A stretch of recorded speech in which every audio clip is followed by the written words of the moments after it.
the baby. I'm sorry, it's Willow, Mad Mardigan, and the baby. During that scene, there is a guard that face plants. So if you have Willow, go to that scene where they're escaping down, and while that scene in the tents, there's a guy that falls flat on his face, and during the commentary, Willow goes, and he falls on his face, and some guy in the left hand, deep in the screen, just goes flap right on the ground. So I think George Lucas produced movies or directed movies are the kings of, stormtroopers walking into things, guys flopping on the ground, but they left the sound effect in there. Did you not see that? I didn't see it the first time through. I saw it when I watched the commentary and they had to point it out. And I was like, oh, this is amazing. He falls right on his face. Yeah. He wipes out. But it feels real, right? Everything about this movie feels real. They're just like, even the magic feels real. Yeah, I love it. All right. So we put together a quest team, right? So basically, like Willow goes on a quest, we put together people that we would love to quest with, correct? Yeah. I threw a little wrinkle into this for mine. Ooh.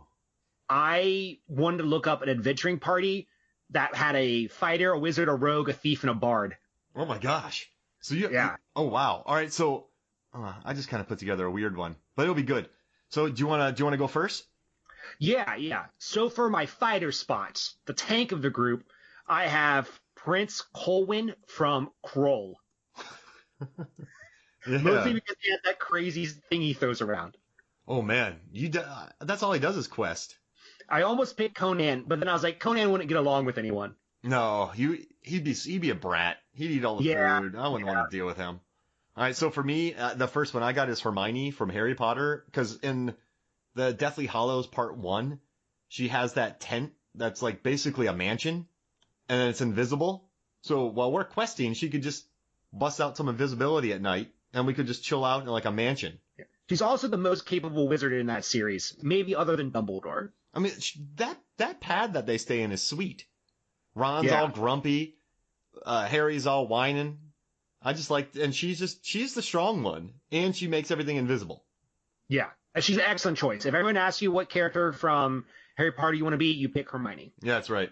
So my second one is a wizard. Ooh. And I picked Ulrich from Dragon Slayer. Dragon Slayer? What's that movie? It came out in early 80s, I think 81.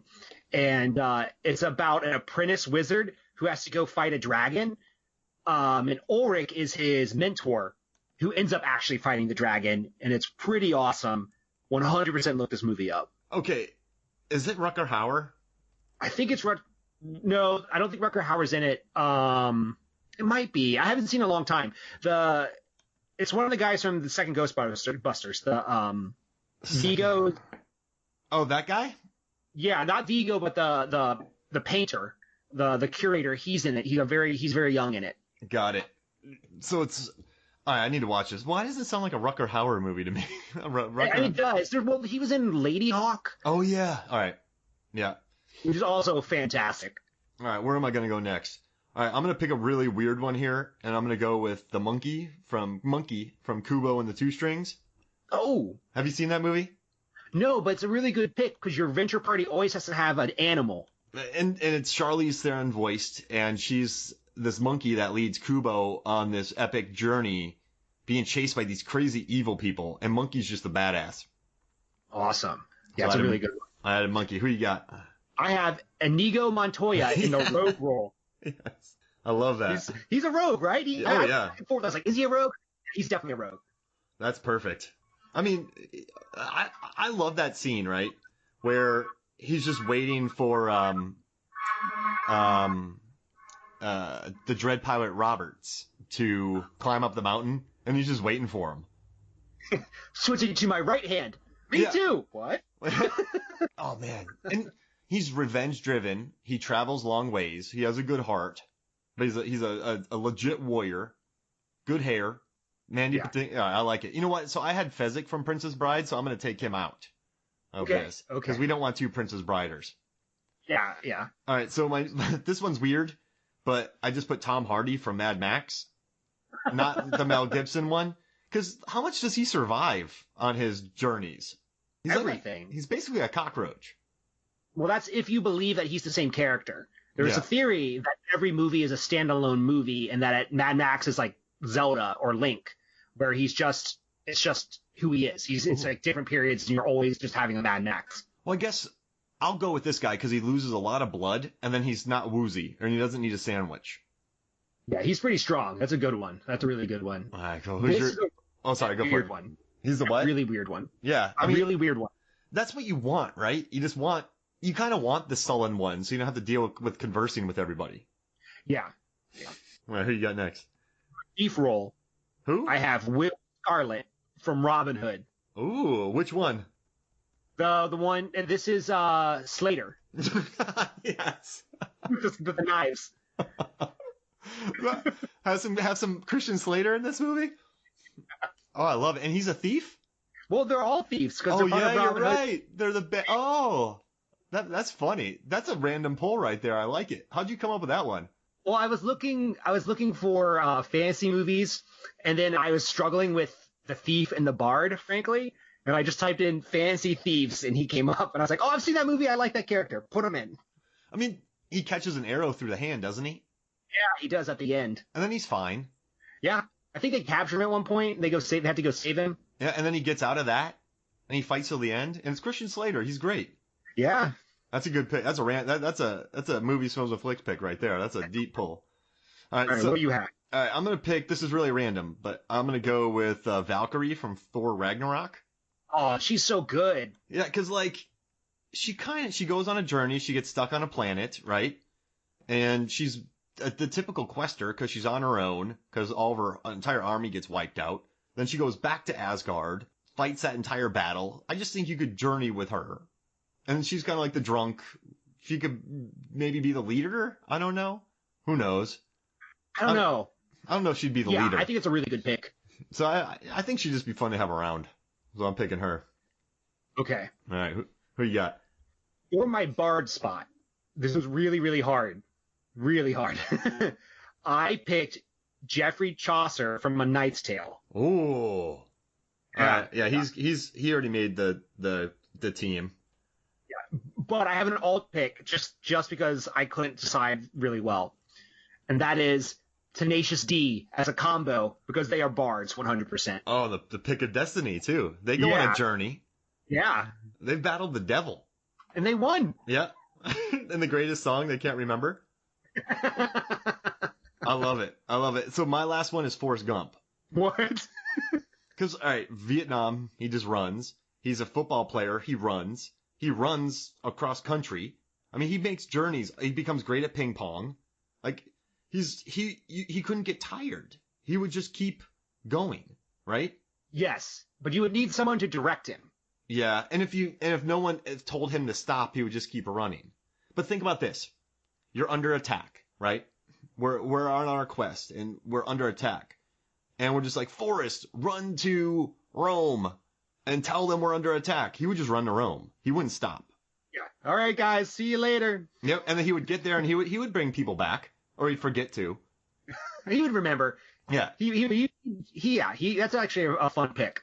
All right, so because he survives everything too. I mean, he survived through Vietnam. I mean, he's good. All right, so who do you want to do? Who are five we're gonna send on this mission? We got to send the bard Geoffrey Chaucer from The Knight's Tale. Okay, I was trying to think of which one of mine I think is the weakest. I think Will Scarlet is definitely the weakest. Okay, I'll take him out. Okay. All right, so I'll take out Valkyrie. She's cool, but I'll take out Valkyrie and Tom Hardy. Sorry if you don't like. Or are you against that? I think Valkyrie would be a necessity in any quest. Okay. She is so strong. She's basically a superhuman. Yeah. So she would be a fighter. All right, so we'll keep Valkyrie. All right, so if we have Valkyrie, and we have Chaucer from Knight's Tale. Okay. I would make an argument for Hermione because she is a fantastic wizard. Oh yeah. Oh, I mean she would keep it together. Like Chaucer doesn't think long term. Valkyrie doesn't think long term. All right, and then so let's add Inigo Montoya. Okay. Because that's a good. I think he's just a good right hand man. Like he would be loyal. I think he would be loyal to Hermione. Don't you think? Yeah, absolutely. Like, he would just. I think he'd get her back. He's a good fighter. Yeah. And he's fun. Good conversations. All right, so we have one person left. Who are we gonna do here? We have the Ulrich, we have Prince Cohen from Krull, we have Forrest Gump, we have Monkey. So my heart wants to go with the monkey. So we have an animal sidekick. Yeah, you kind of need that, don't you? I mean, you kind of need an animal sidekick to lighten the load, to make you laugh. And also, we got to have Monkey because more people need to see Kubo and the Two Strings. Oh yeah, absolutely. This is a sweet team. We've come up with 2 sweet teams in a row. I'm interested to see how Chaucer's gonna do fighting these mythical creatures we're about to introduce. Man. All right, so Chaucer, man, Hermione, would Hermione like? I think Valkyrie would like Chaucer because they would party together. Yeah. You know, and I think Monkey would hang out with Hermione when Inigo and Valkyrie in the bar are drinking. Yeah. I mean, Hermione is the brains of this operation. She's the brains of every operation, but now she is the leader and the brains of the operation. And I guess if people needed to stay around, probably Inigo and Monkey would stay to plan while Bard and Valkyrie are just running around. Yeah, I think so. And they're this is a weird list. They're so weird. I love it. I love this. I'm very happy with this, though. I'm looking at it smiling. All right, so, and also, you came up with a great idea. This movie, growing up, you have the trolls, you have the little brownies, you have the two-headed dragons, and you kind of asked me what are my favorite cinematic monsters, right? Yeah, I wanted to know, like, what mythical creatures scare you? So, all right. Now, I'm not joking here. Obviously, it doesn't now, but when I was 9, it was the troll from Ernest Scared Stupid. That scared me a lot. That troll I've talked about this a lot, but that troll had no pattern. It just wanted kids. It didn't matter which kid. If it missed one kid, it would go get the other kid. Like, it didn't care. It wasn't on Elm Street. It didn't have to hang out in the park. It just went wherever it could. Yeah, it didn't have rules. That is terrifying to know that it's just going to do whatever it wants.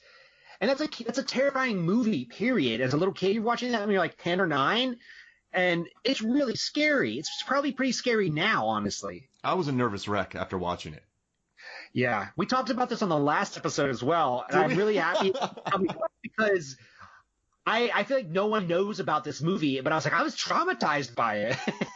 I mean, like, it had no pattern, none, and it changed its voice, and it went under your bed.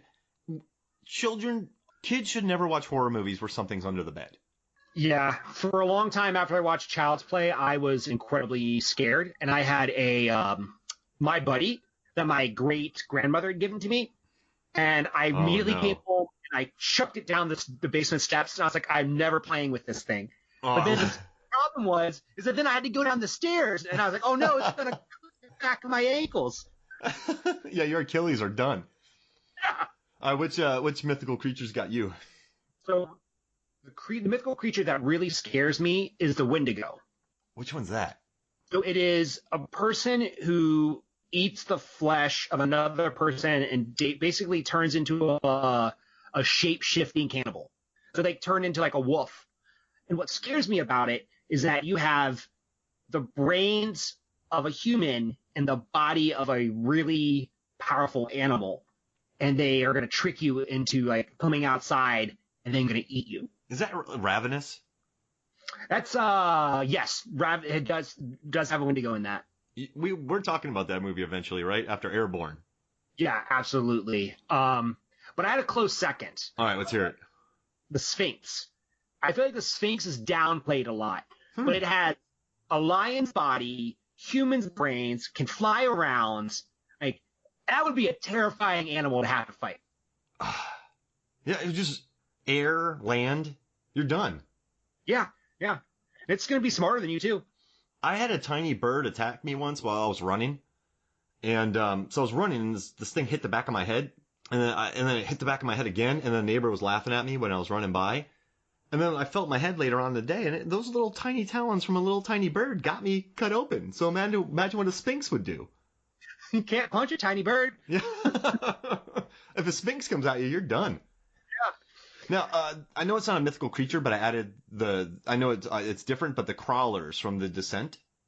Oh, that movie's terrifying. And so I was going to add the Rancor. The Rancor's terrifying until you see the Rancor trainer crying, and then that breaks your heart. The Graboids, there's just too many ways to kind of get around them. But the crawlers, Neil Marshall, the